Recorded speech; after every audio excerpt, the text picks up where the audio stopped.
Hey, my name's Ryan and this is Active TV and you're watching the movie show tutorials with Blender, the Blender tutorials of course. And I've got an exciting tutorial for you today because I was challenged with, hey man, can you please show me how to animate the tank chains and and it must turn in that same in that tank,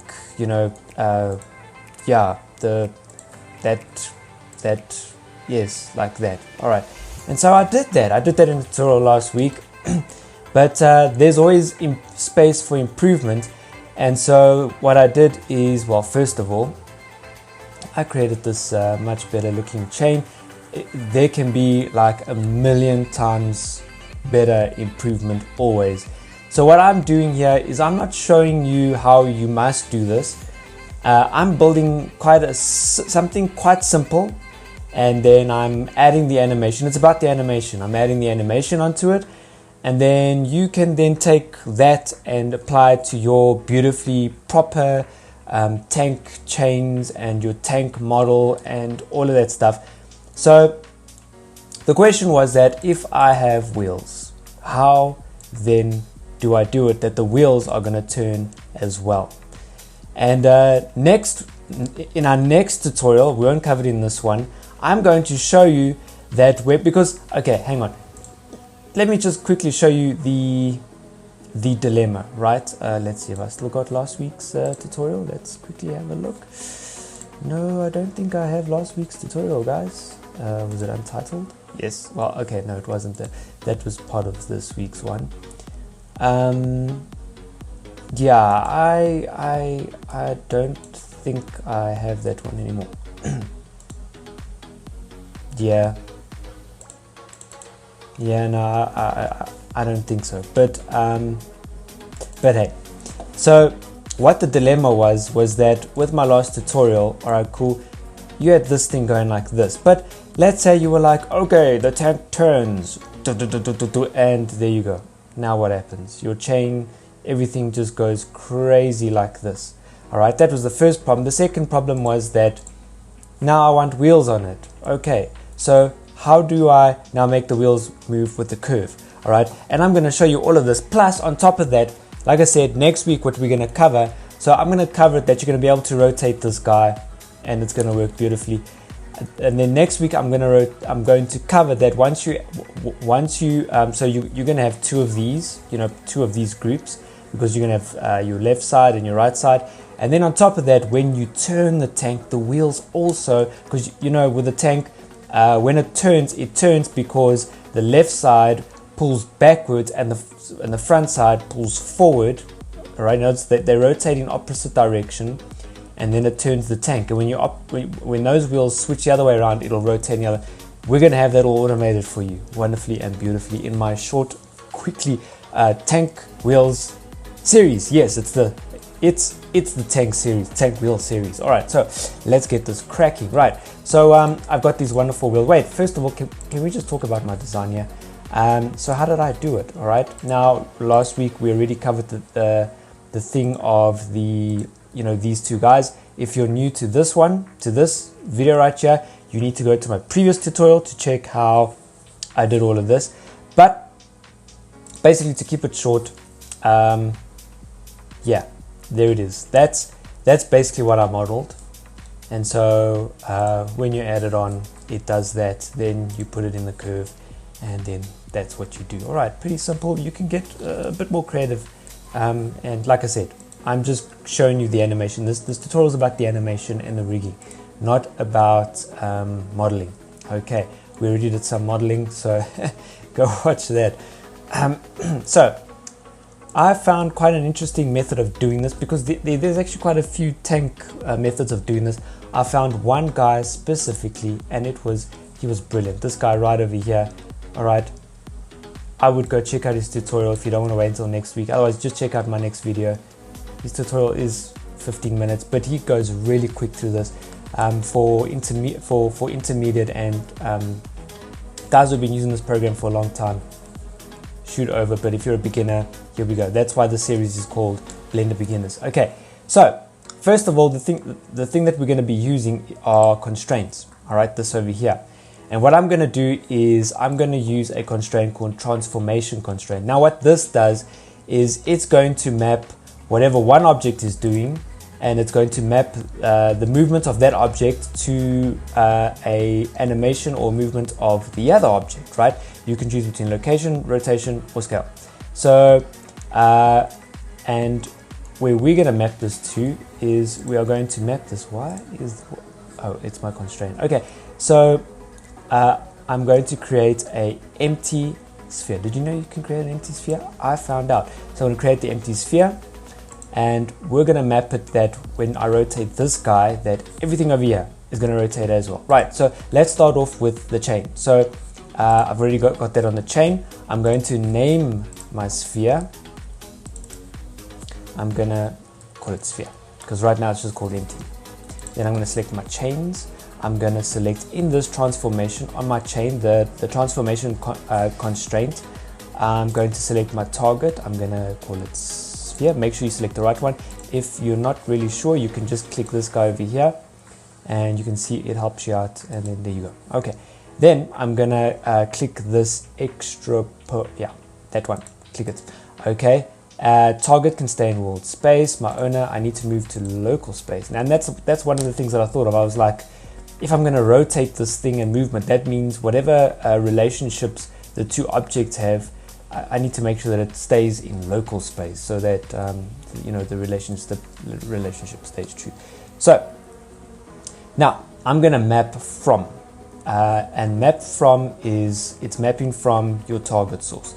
So I'm going to rotate this guy, and then this is also going to rotate with all the wheels. So I'm going to map from its rotation, and I'm going to rotate it in X. All right, so map from rotation X, and I'm going to say maximum to 10. And I think what this basically does is that a 10 degrees rotation in X equals to a full movement in whatever you're doing over here, a unit. I think that, let's put it that way. All right, so from rotation to rotation, and please, yeah, right, let's just move on. All right, ask no questions here, no lies. So rotation X, so I'm going to rotate in X and everything else is, and I'm going to map that to basically, now in here we're not rotating, we're actually, because of the way that it's set up, if I grab this and I press G for grab, and I say in the y-axis, when I do that, it moves, right? So that's how you're going to get the rotation. It was exactly as in the previous tutorial where I was able to grab the actual curve and move it around, and it rotates because it's moving it. That's what you're doing. But because it's attached to the sphere, the movement of it does. That is what you get at the end. So where was I? So map to the location in the Y source. So when I move it in the Y axis, yeah, I'm going to map that to the X rotation of my source. X rotation, I'm going to put that back to Y. That just seemed to work. And now I'm going to adjust my maximum to basically how fast. This is what's going to determine how fast or slow it's moving. Right, let's just see if this works. Rotate X, it doesn't work. Okay, but we're going to get there. Right, so yes, I've set that up. Right, location, and now I'm going to say I think 750 worked. All right, so let's punch that in there, and I hope this works. Close your eyes, rotate X. Oh, okay, you can open your eyes, it works. All right, but now you can actually see that. Now don't be fooled, because what I picked was that it was moving so fast, it looks like it's you don't know if it's moving backwards or forward. You know, it's that thing where you watch a wheel on a car spinning riding next to you, and when it speeds up it looks like it starts spinning out. Anyway, whatever you call that in physics. So if I move this now, remember, one little bit of a rotation of this over here moves this a whole lot faster, and that's why it looks like what it's doing. So if you really want to, you can come here, you can take this, you can put it maybe 20 degrees. That maybe might just help you out there. Rotation X, Wait, is it me or does it look faster? My goodness. Okay, let's just, can we just take this back? I think 5 might work very well. Right, rotate X. Okay, anyway, it's moving, right? So that's what it's doing, right? But now, now what we need to do is, right, so what I want is rotate X. When I move in this direction, I want the chain to also move in this direction. Right now, rotate X. If I do this, it's moving the opposite direction. If I move this way, it's moving in the opposite direction. So that's simple. It's quite a simple fix, right? So, and all I have to do is put a minus in front of this. You'll guess that. Now that right there is your principle. So watch, when I move this way, I have to move it really slowly so you can get the movement. When I move this way, it's moving that way. When I move this way, it's moving that way. Okay, so now that is the principle of the animation, of how I'm rigging this thing up. So now the beautiful thing is I can select this guy and I can do exactly the same. Right, so let's think this through. I'm adding on a constraint, transformation constraint. I am selecting my target, which is the sphere. You can click this guy over here, owner, local space, influence. Don't worry about, hey, influence. That looks quite interesting. We need to play around with that. Okay, map from, so it is the rotation of this guy. Rotation. Yeah, in the x-axis. I'm going to change it to, so this one I said 5. Why not? Let's say 5 as well, okay? And you're going to map it to, now it's the rotation of this, and I guess rotate X just, but okay, so it's rotation in the X-axis as well. So you can keep, I think we keep it like that. So maximum. Now this is where we're going to adjust because you need to match up the rotation of this guy with your chain. So anybody want to throw some figures out here? Right, let's start by, you know what, I'm going to go 650, but we're going to go minus 6. Ooh. Okay. I don't know if you saw that. That did not work. Why not? X. Oh, right. Rotation. Yes. Sorry, it was on location. All right, here we go. Let's try that again. So X rotates X, and we're going to try 360. Okay, great stuff. Let's see how this works out. Rotate X. Okay. Now this is where I get quite confused. If it moves too fast, I'm not quite sure which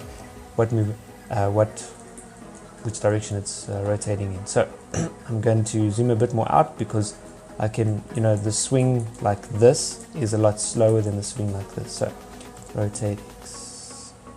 All right, it looks like it's moving the other way around. Am I right? Yes, I am right. Okay, so clearly this one. Oh, right. Minus, that's why. Okay, rotate X. Okay, there you go. Okay, now you can see that the wheel is spinning probably just a little bit too slow. So I want it to spin a bit faster. So let's go. Now, what happens if I take the numbers up? Rotate X. Okay, I think it's moving too fast now.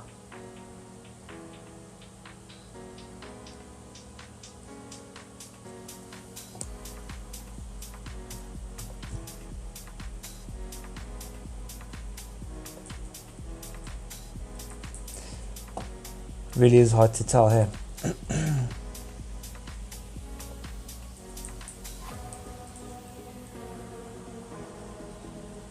Yeah, it's hard to tell, which means it's probably moving too fast. So minus 220. I'm going to go all the way down. Remember, it was originally 300. Rotate X. All right, there you go. Now we can tell a bit more. All right, it does need to move a bit faster. So minus 420. Random numbers, right? Here we go. Rotate X. Okay, moving too fast. Anyway, so look, I think the thing here is that you need to play around, and from that you can basically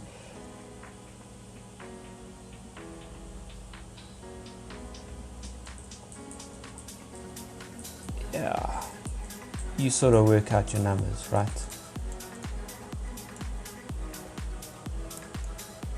So let's have a look. Rotate X.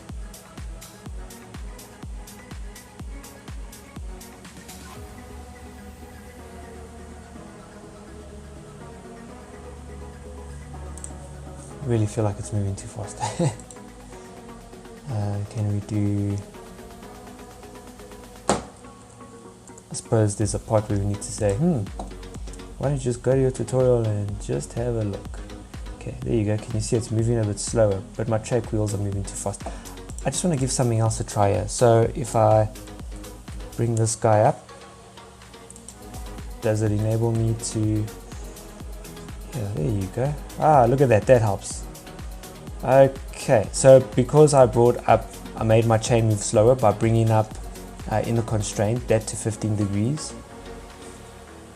I'm going to take it up to 20 for crying out loud, just to help me out here. Okay, rotate X. So there you go. That really does help.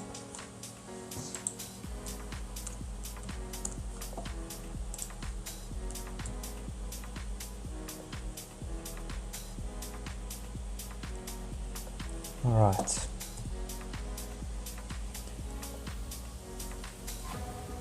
See, it's moving too slow.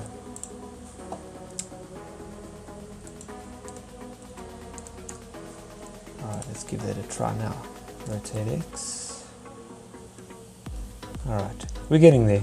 Anyway, I think you get the idea. Now, once you've got that nicely fine-tuned, you don't need to redo all of that again.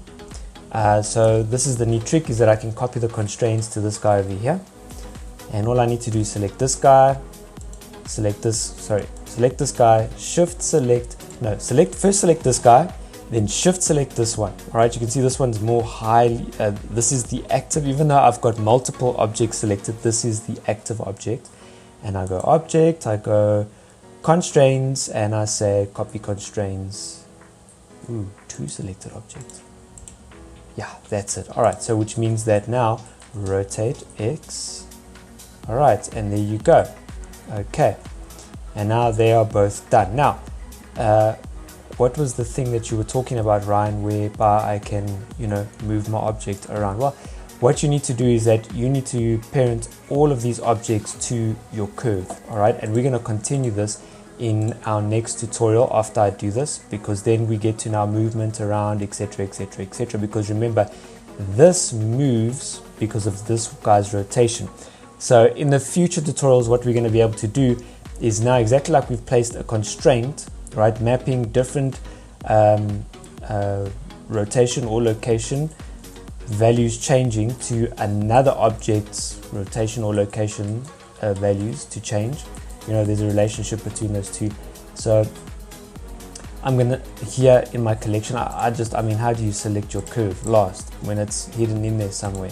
All right, see what I'm saying? So over here, cube, shift, holding shift, cylinder plus my other cylinder plus my sphere, I'm going to select my curve last, because that now is the active object. I'm going to press Command P if you're on a Mac, Control P if you're on a Windows machine, and you're going to parent it, keeping your transformation to there. And what that basically does now is you got your curve here in your collections, and if I rotate, boom, however I want it, I can still rotate without it going crazy. And then if I rotate, I can still rotate this guy, rotate X, and the animation is still happening. Right, so what we're going to do in our next tutorial, you want to keep this, is we are now going to, in the next tutorial, we're going to basically duplicate this and rig it up so that when I turn my main object, which is not going to be the curve. It's going to be your tank or whatever, which we're going to parent up to. Your tank wheels are automatically going to do the cool stuff. All right, so with that said and done, guys, in the next tutorial, I will see you then. Well, you won't see me. Well, you'll see me, but you'll see my screen, and then, yeah, I won't see you. But, you know, feel free to comment.